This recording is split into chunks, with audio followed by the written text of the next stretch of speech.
Winter's first snow. Beautiful on greeting cards, not so lovely when you have to drive in it.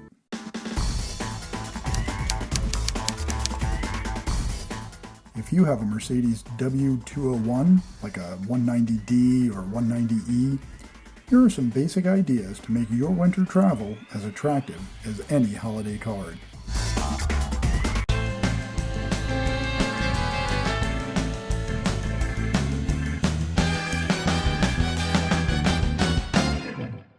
Now, this isn't all about having a snow brush or putting snow tires on all four wheels. We'll get to those things later. These are some of the items that are particularly helpful for older Mercedes cars from the 1980s and early 90s. Let's start with a regular service interval and do a seasonal oil change. This time, we need to make sure the oil is appropriate for cold weather driving. I've done an oil change video before, and I'll put a link to that in the description.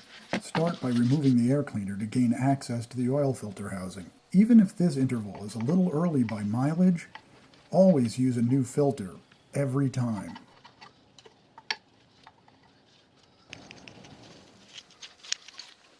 The new filter should come with a rubber O-ring, so don't forget to replace that too.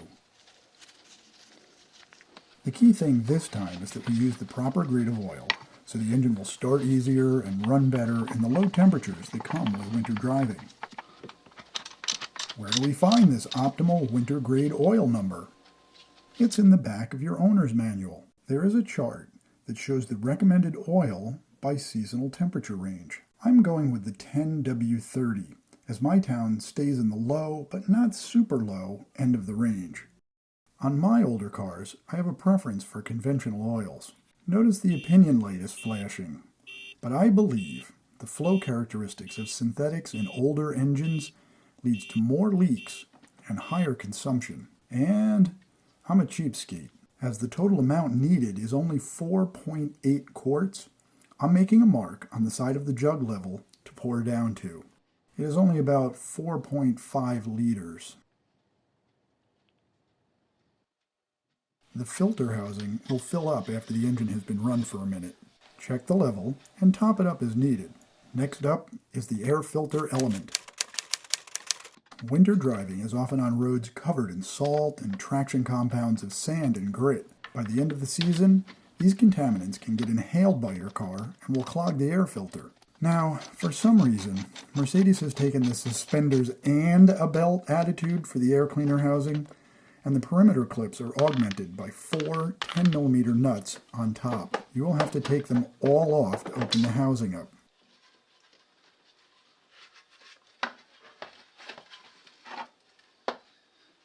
The element wraps snugly around a metal mesh fence.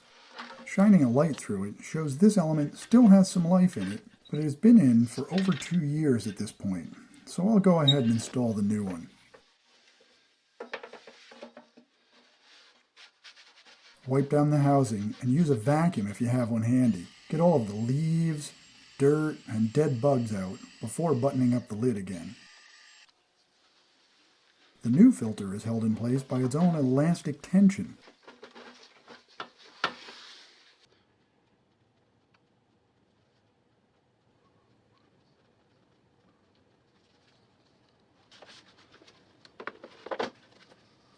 Start with the threaded fasteners on the top and snug them down.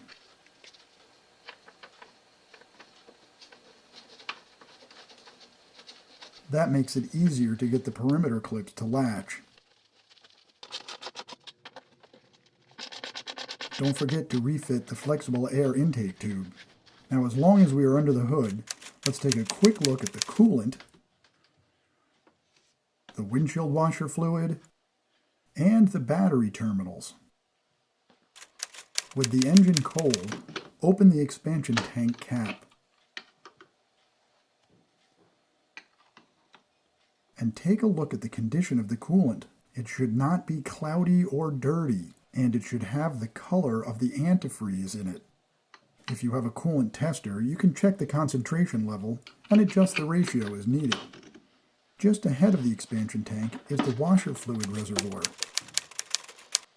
Fill it right up to the top with a good quality, low temperature rated winter fluid. A well-functioning washer system is a must for winter weather driving, and a good quality fluid can help keep the windshield ice-free. The battery sits at the back of the engine compartment. Check the terminals for tightness and remove any corrosion. Bad battery connections can only make cold weather starting even more difficult. These two look fine and have been protected with felt washers treated with petroleum jelly.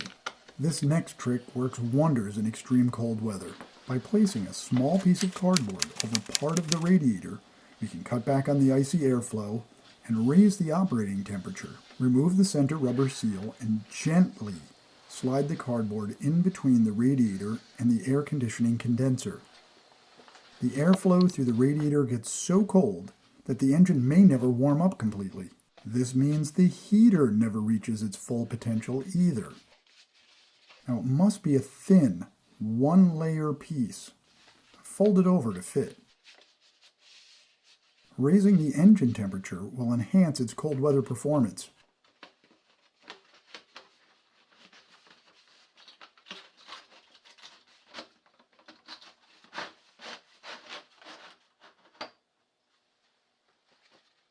Replacing the rubber seal locks it in place. Just don't forget to remove the cardboard in the spring. Start the winter season with a new wiper blade. This is a super easy, inexpensive, yet critical way to add safety to your winter driving. It's bad enough trying to get around in the snow, but at least let's make sure we can see where we're going. That windshield wiper is part of a very clever system that Mercedes built right into your W201. So this side windshield rail and drain system, combined with the aerodynamics of this mirror, is always going to provide a clear section of glass on the side windows. It's really kind of ingenious because the water flows here, the snow, the dirt stays out of the way, this thing flows the air up, and you end up with a nice clear section over here on the glass that allows you to always use your side mirror.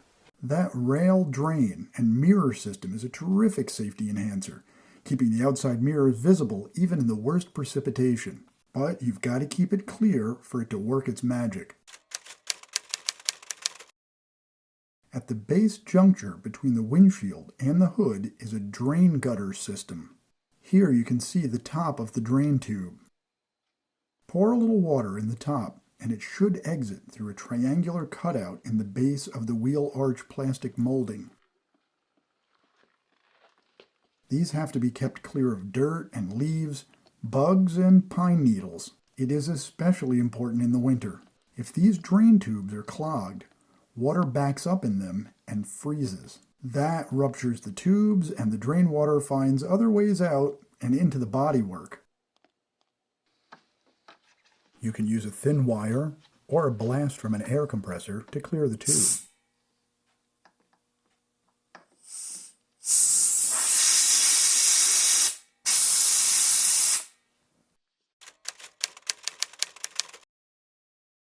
The sunroof also has a drain system. It needs to be clear for the same reasons. The water should flow down inside of the windshield pillar and out of these tubes just in front of the jacking points. Pour a little water into the side channels of the open sunroof.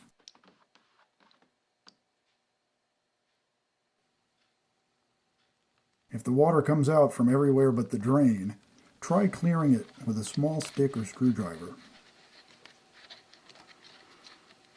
There's also a set of rear drain tubes that exit at the back of the car. They terminate at the rear subframe next to the differential. When all is good, they drain water like this. If the tubes are clogged or ruptured, the water can come out of some unwanted places. The drain tube on my car has been split, and the water escapes behind the wheel arch molding. That is already causing a rust issue. So keep those drains clear this winter. Okay, the most obvious item for winter is snow tires. If you are running a set of 4, be sure to rotate them. Put the fronts from last season on the back and the back one's on the front. This evens out the tread wear for longer tire life. Find the correct inflation figures in your owner's manual or inside the fuel filler door. And don't forget to adjust the inflation pressures for the new location. There is a popular myth that softer inflation helps traction in the snow. Don't believe it. Never underinflate your tires for winter driving. I bet you haven't thought of this next one. Your W201 is old enough to have a retractable power antenna. Turn on the radio and extend the antenna fully.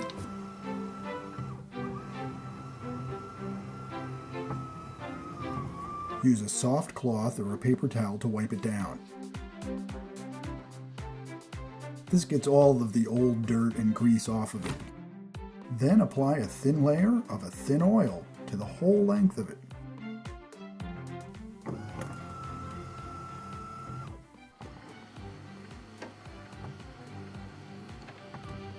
Run the antenna back down and then wipe up the excess oil. Do this several times until the antenna mast operates smoothly. It leads a rough life at the back of the car, and this is a great way to show it a little love.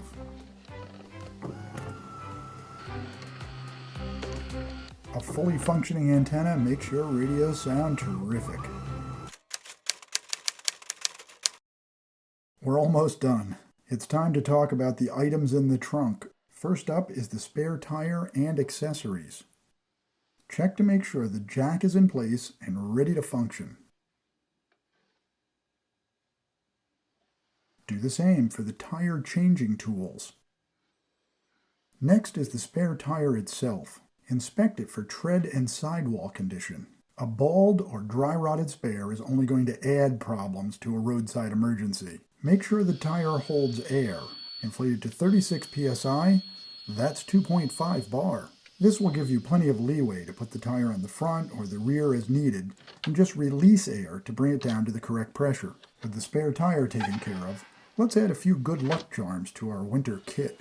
Check your owner's manual to make sure that battery jump starting is permitted. If it is, get a set of jumper cables and keep them in the trunk. I've carried this old set for years. Not all modern cars can be safely jump started these days, so first ask before giving a jump start to more recent car models.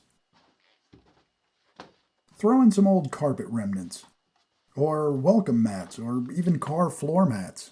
Placed under the drive wheels, these can be used for traction when getting unstuck in deep snow.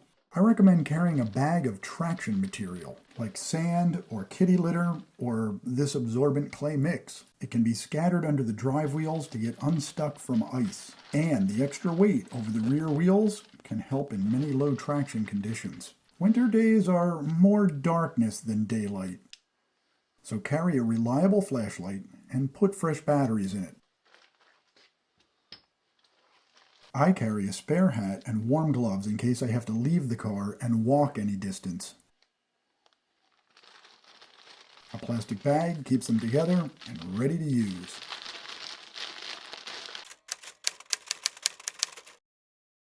A simple short-handled brush is a must-have for clearing snow from the windshield, bodywork, and windows. These days you can get all kinds of variations. Here's a super do-goody snow brush with an extensible handle to clear the roof more easily. It stores flat and the head pivots out for use. The handle extends to several preset levels at the push of a button, and it even has a built-in ice scraper. One of the first things to clear snow out of is the heater air intake at the base of the windshield. You need good airflow to get good heat and defrosting. A small ice scraper is handy for clearing ice from windows all around the car. Start at the bottom of the glass and work your way up. And lastly, a small shovel is sometimes all you need to get out of a snowbank or a drift. They can be plastic like this one or metal, and many have a collapsible handle for easy storage. We've covered a lot of stuff, but winter is a tough time of year on you and your car. These ideas are a great way for you to sail through the season with a lot less to worry about.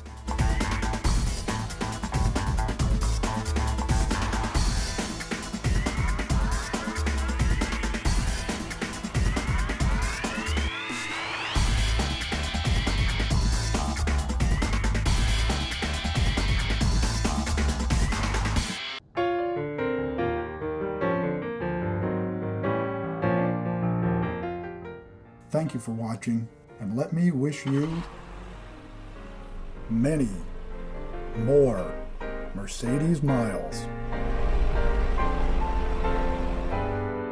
Affiliate links in the description mean that I can receive earnings from qualified purchases. This video was made possible by clicking the like button and subscribers like you. Thank you.